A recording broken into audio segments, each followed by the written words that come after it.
Squad-level tactical games have become more popular than ever. Some of these, like EA's SEAL Team, are serious, complex strategy exercises, while others, like Virgin's Cannon Fodder, are simpler and more amusing, though still retaining an element of strategy. It's into this latter camp that Theater of Death, a new Psygnosis title, falls. It's kind of a cross between a strategy game and a third-person shooter.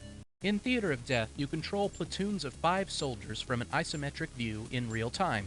The mission objective is usually simple: kill the enemy. The guy in green is the platoon leader. Selecting him as the active soldier allows you to move the entire platoon at once, but if he dies, you'll have to control them individually. That's a real problem. I would have liked the ability to nominate a new leader to improve control. You move around by either pointing or dragging with the left mouse button, and fire weapons with the right. One of the weapons you'll quickly become accustomed to is the grenade. Although very useful, I was annoyed that the things explode so quickly that there's no way to dodge an incoming pineapple. Not only is that unrealistic, it's extremely frustrating too. Your men won't dodge grenades on their own, and if you have to switch control from one guy to the next, the one you're trying to save will be toast before you get a chance to move him. This large-scale map is where you'll choose the next mission to play. The map is divided into 4 segments by terrain type. The grassland, desert, and snow areas each contain 15 missions, and the lunar terrain houses 5 next-to-impossible scenarios for the truly deranged. The flags indicate which missions have been done and which lie ahead. White flags indicate available missions. I liked the fact that you can always choose between 3 missions. It helps keep the game moving if you find a mission you can't get by. And you don't have to complete all the missions to progress to the next terrain type, so if you have a mental block on one mission, you won't miss the rest of the game. On some missions, you'll have helicopters available to you. These are great fun and are armed with missiles as well as machine guns. Still, I found it a little odd that getting hit with a machine gun caused my copter to back up and even flee on occasion. Picky, picky, picky. Helicopters always flinch when they're shot with a rifle. Where have you been? As you progress through the missions, you'll gain some new weapons like the flamethrower.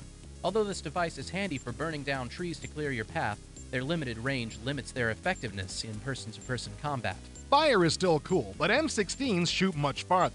That makes them much more desirable than the flamethrowers. Another toy you'll get to play with is the Armored Troop Transport. Its primary function is to move groups of soldiers quickly and safely, but that's not all it's good for. Although it has no weapons, you can drive it over enemy troops and reduce them to a tactically useless bloody smear. Now that's my kind of tactic. Using your forces to mash the enemy in new and interesting ways. That's the way a war game should be. It's a fairly rare occurrence, but you'll occasionally be granted an airstrike to drop on your foe. This is a good way to safely wipe out a large chunk of the opposing forces if you're severely outnumbered. You'll have to use this feature wisely, as this luxury is in short supply. I was kind of disappointed with this. It works fine, but the graphics of the airstrike could have been better. Lots of explosions and napalm and stuff like that. That's what I want to see. Since the whole idea of this game is to kill people, it's a pretty safe bet that Theater of Death's players enjoy watching people come apart in bloody and comical ways. In this area, Theater of Death delivers. When a shoulder is shot to death, his head is likely to fly off in a spray of blood, and the flamethrower will burn unlucky targets to a crisp. It may be sick, but it's funny, and funny is good. This game doesn't take itself too seriously, and that's for the best. It's not overwhelmingly violent, but you should get your gore quota here. Theater of Death is a decent, light tactical game of squad-based annihilation, but it's certainly not the best. The graphics and sound are good, but the control can be awkward, and directing each soldier individually can make playing the game strategically very tedious and difficult. Still, if you're looking for a way to kill an hour or two, you should find Theater of Death entertaining. I like Cannon Fodder better because it's easier to control, but Theater of Death is okay too.